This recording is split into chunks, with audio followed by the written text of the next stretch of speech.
It's Friday, November 21st, 2025. The good, the not so good, and the ugly of economic messaging. Also, more dispatches from the really weird world of Cory Mills and Ask or Tell Me Anything. That's coming up next on the AM Update.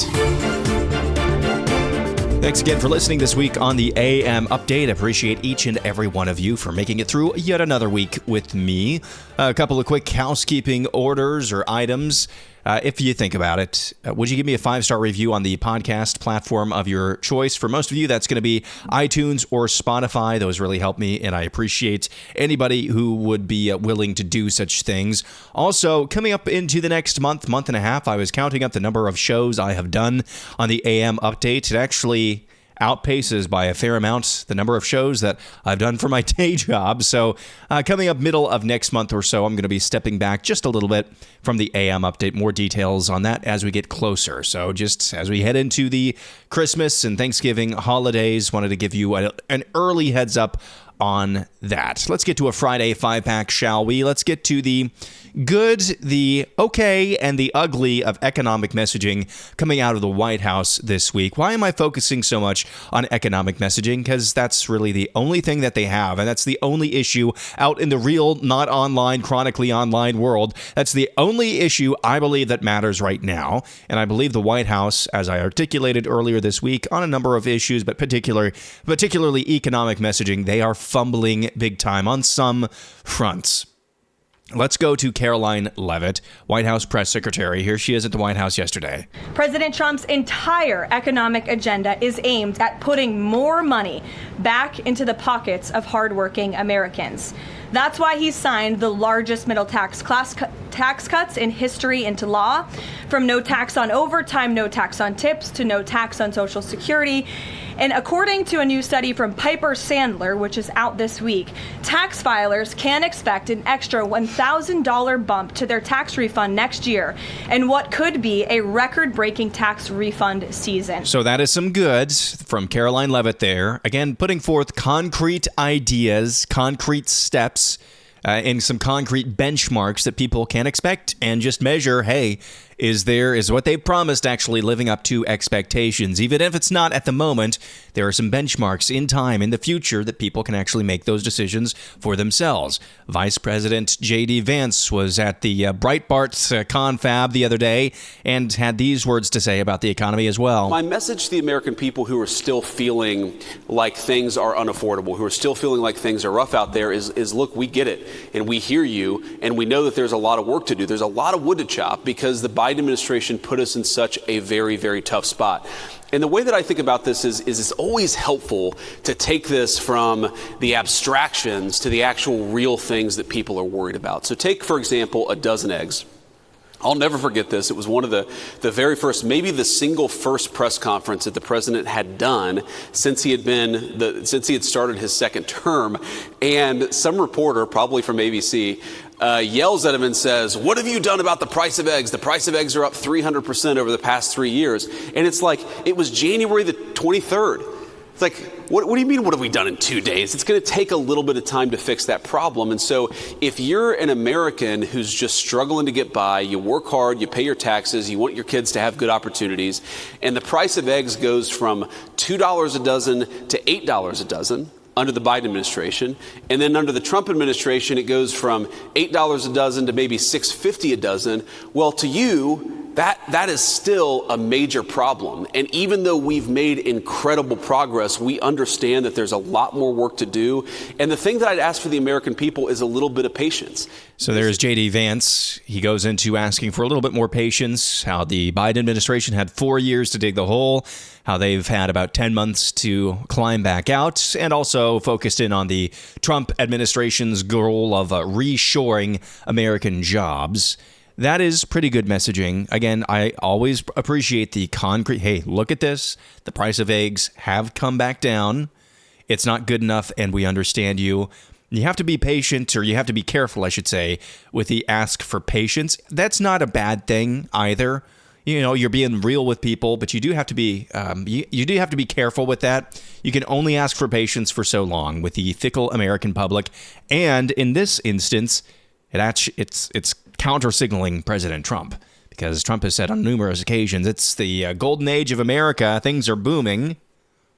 Here's President Trump at the Saudi Investment Forum yet again this week on the issue of H1Bs. To bring people to get those plants opened. We want you to do that, and we want those people to teach our people how to make computer chips and how to make other things. You can't come in, and I'm explaining, you can't come in, open up a massive computer chip factory for billions and billions of dollars like is being done in Arizona and think you're going to hire people off an unemployment line to run it. They're going to have to bring thousands of people with them, and I'm going to welcome those people. So even if he really believes that, even if it's true, he needs to stop saying that. Hey, we're booming. The golden age is here. Also, all of you on the unemployment line, you're not competent enough to work in our new billion-dollar factories. Give your jobs to H1Bs, at least for a little while. That's the contention. That is just not good, especially when people, even if it is just vibes, even if people are just ingrates, the entire American electorate for months now signaling on the economy, we're just ingrates, we want more, we want it fast, we want it now. Even if that's true, that's still very bad messaging. So there's good, pretty good, and ugly messaging out of the White House again this week. And I just want to underscore the reason why I am harping on this so much is that's something that the White House can control, is messaging. They can't control the fact that the Senate won't nuke the filibuster. They can't control that. What they can control, though, is messaging and the narrative on the economy. Even if the economy doesn't respond as fast as they would like it to, they can at least control what they're saying. Story number 2 on our Friday 5-pack. Texas Governor Greg Abbott spells out in more greater detail, I should say, what his plans are in designating CAIR and the Muslim Brotherhood as terrorist organizations. Here he is on Fox News. On Israel, we know of at least 2 that exist in the Dallas area. We're looking broader in Dallas County as well as Collin County, which is right next to Dallas. And that's why I sent the letter to officials both in Dallas and Collin counties to urge them to take action to root out any Sharia courts. And I am deploying the Texas Department of Public Safety to also root out any Sharia courts anywhere in the state of Texas. To be clear, the Texas Constitution does not allow Sharia courts or Sharia law. Texas statutes have banned Sharia law, and we are going to pursue this until we purge any attempt to impose Sharia law in Texas. The fact that we're even having this conversation, it's gotten to this point in Texas, is a very sad commentary. But yet again, I think so far, Texas Governor Greg Abbott deserves some kudos for taking the steps that he has taken already to root out any attempts at a parallel legal system in the Lone Star State. The Department of Justice has charged Congresswoman Sheila Sherphilis McCormick, a Democrat from Florida, with stealing $5 million in FEMA funds, laundering the proceeds, and then using the money to support her 2021 congressional campaign. She faces up to 53 years in prison if convicted. According to the indictment, the Department of Justice says Sherphilis McCormick and her brother Edwin Sherphilis, both of Miramar, worked through their family health care company on a FEMA-funded COVID-19 vaccination staffing contract in 2021. In July of that year, the company received an overpayment of $5 million in FEMA funds. The indictment alleges the defendants conspired to steal that $5 million and routed it through multiple accounts to disguise its source. So that Florida Democrat Congresswoman facing 53 years in prison for stealing $5 million from FEMA and trying to launder that money to cover her tracks. A couple of quick notes here. Actually, that was one quick note. Another one. This is from Nancy Pelosi. You all laughed at me. You thought I was making a joke a few weeks ago when Nancy Pelosi called Donald Trump the worst thing in the world, and I praised her for dialing down the rhetoric. Who's laughing now? Go, and I wish them well on that.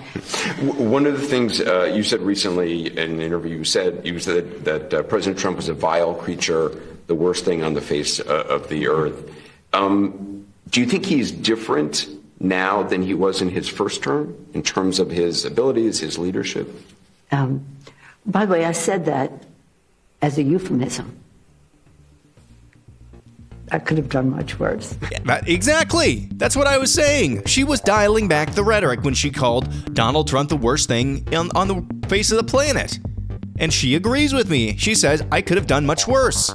So again, Nancy Pelosi, that old bag, she deserves some credit. Boy, we really blew through 10 minutes here. 2 more stories in our Friday 5-pack when we come up. One funny, one not so funny. That's coming up next.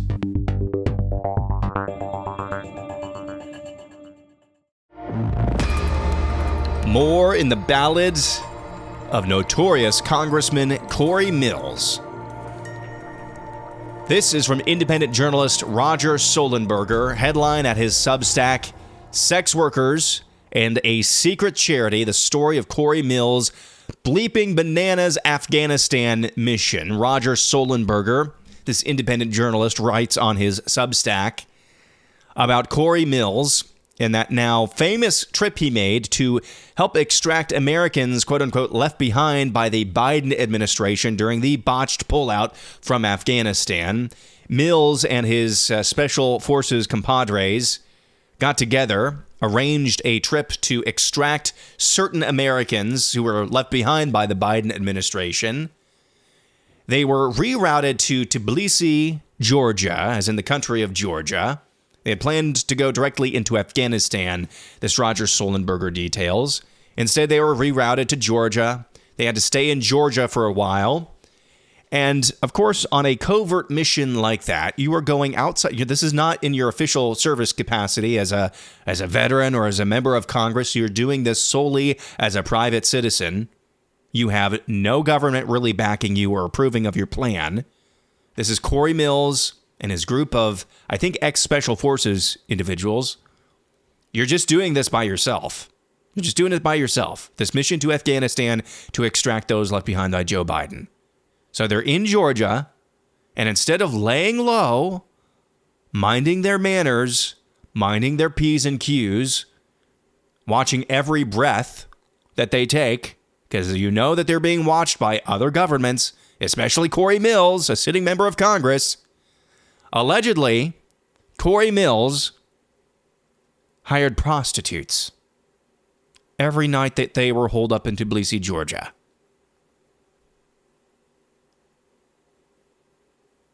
This guy is a piece of work. Cory Mills, Republican from Florida. He's the guy that other Republicans covered up for in Congress this week. What in the world is going on with him? What dirt does he have on everybody, apparently? That nobody in Trump's orbit, nobody in the Republican orbit, nobody wants to cross him, apparently. Also alleged in this story from independent journalist Roger Sollenberger is when it did finally come time for the raid, or at least the extraction mission to happen inside of Afghanistan, Mills and another individual just went rogue and left the other members of the team behind to do their own PR stunt. That's according to one side of this story. What an utter piece of trash, Cory Mills. If even 30% of this story that I just read for you is true, and the rest is embellished, that's just ridiculous. All right, finally on our Friday 5-pack, this went viral the other day. It's from an old TV show, or at least an old edition of a TV show on ITV in the UK called What Would Your Kid Do? A helpful reminder of how some have pointed out, never let your kid choose their gender. You could go on a family trip to Dubai. Wow. Have you heard of Dubai? Have you heard of that? Does that sound right? No, well, let me tell you, Dubai is the tropical desert climate. Do you like it warm? Do you like a beach holiday? Yeah. Okay, let's have a look at option number 2. You could go to Dubai, or you could stay at home with your very own giraffe. So just to make it clear, the premise of this show is that a small child, maybe 5-6 years old, with their parents backstage having no input on their decision, is given a decision between a very luxurious item or experience and something that doesn't seem, at least to the adult mind, quite as cool or awesome, but to a child's mind might actually seem cool or awesome. In this case, this little girl chose between an all-expenses vacation, an all-expenses-paid vacation to Dubai, and a toy giraffe. Again, her parents are backstage, cameras on them, just hoping beyond hope that their little girl makes the right decision. That's what I'm asking you. Do you want to go on a beautiful family holiday, or would you like that giraffe in your bedroom at home? What do you think? Come on, Laura. What do you fancy? I want the giraffe. Do not let your children pick their own gender. That was pretty funny. I'd never seen that clip before, but I got a kick out of that. All right, it's your turn to ask or tell me anything. You can ask me any question you want. Tell me any news story you think needs highlighted on the AM update. Forgot to post the pinned post that I always tell you about on the Thursday edition. Forgot to post that when I usually do. Thank you for submitting, nonetheless, those of you who did post. Let's begin with this. Ryan, the Christo-fascist porter, says, why is it that those in the conservative movement are unable to make the distinction between race and religion when it comes to Islam, especially in the public sphere, and how to combat Islam? I'm not sure about the racial component then. Oh, and then Ryan adds, and then get called racist when they try to make the distinction. Well, first of all, I'm not quite clear on what you're talking about. I think, generally speaking, I think a lot of conservatives don't understand truly what it's going to take to defeat Islam in areas, territories that they are laying claim to or have already laid claim to.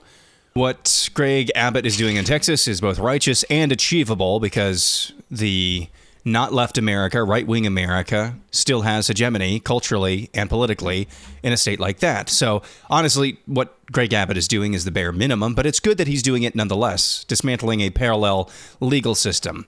If you're referring to what happened in Dearborn, Michigan this week, I'm not really sure what the solution is in a place like that, in a state like that.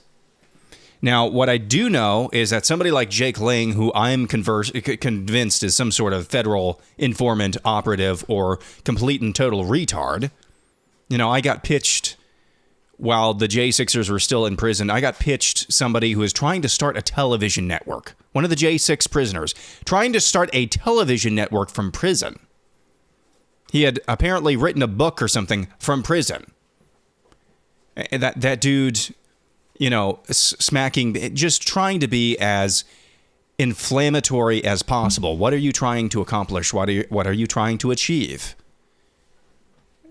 And going up in front of the city council of Dearborn, Michigan, dominated by Muslims, and reciting a bunch of psychobabble.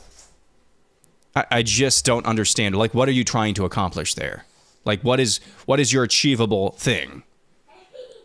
Yes, he said some things that you agree with. There's a lot of stuff in there that was just, you're trying to be inflammatory for the sake of inflammatory. Send ICE into Dearborn. Agree. These people have overstayed their visas. Agree. They're H1B chain migration invaders. Probably. And they have come to this country to destroy our way of life. Probably, yes. We yes. know exactly your laws in your book about lying to our faces, pretending to be Americans, wearing your suits. But that doesn't happen anywhere else where you guys are in charge. Great. Agree with all of that, Jake Lang at the Dearborn City Council. And then it goes off the rails. The world war that's blood has soaked for our constitutional republic are taking a look around Europe. They're taking a look around America, and they're saying, what the hell did we fight for? We have been taken over without a single shot fired. You guys are outbreeding insidious parasites on the American way of life. You will never look like us. You will never eat like us. You won't build buildings like us. You are nothing. You can build nothing. Just like President Trump's great American friends have said. You guys are not us, and get the f*** out. America first. America only. God bless America. Jesus is king. Jesus is king. Jesus is king. Jesus is king. Jesus is king. And then using Jesus as king as a cudgel instead of the statement of ultimate truth of the cosmos. So again, I appreciate the courage it takes to do that. But if you're going to be that inflammatory if you're going to be that confrontational, what is your plan? Ultimately, you're not doing anything. You're just venting. You're just lamenting. You're not doing anything. And then going out and smacking pig entrails on the Quran. You're just trolling. What are you doing?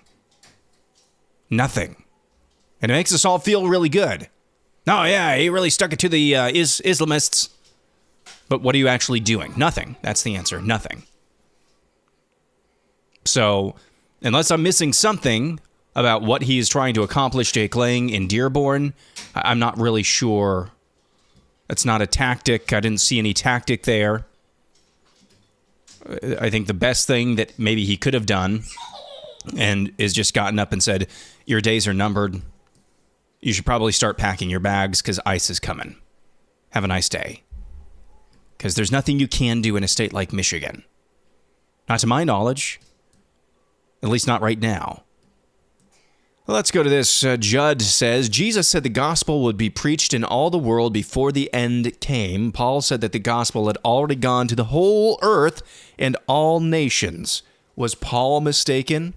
No, and I think you might. I'm not sure what the impetus is for Judd. In the future, if you want to give me some context for why you're asking the question, you can do that. Feel free to give me that context so I can better answer the question. But my understanding of Romans 16:26, that is starting in verse 25, now to him who is able to strengthen you according to my gospel message in the preaching of Jesus Christ, according to the revelation of the mystery that was kept secret for ages long, but has now been disclosed through the prophetic writings, has been made known to all the nations, according to the command of the eternal God, to bring about the obedience of faith.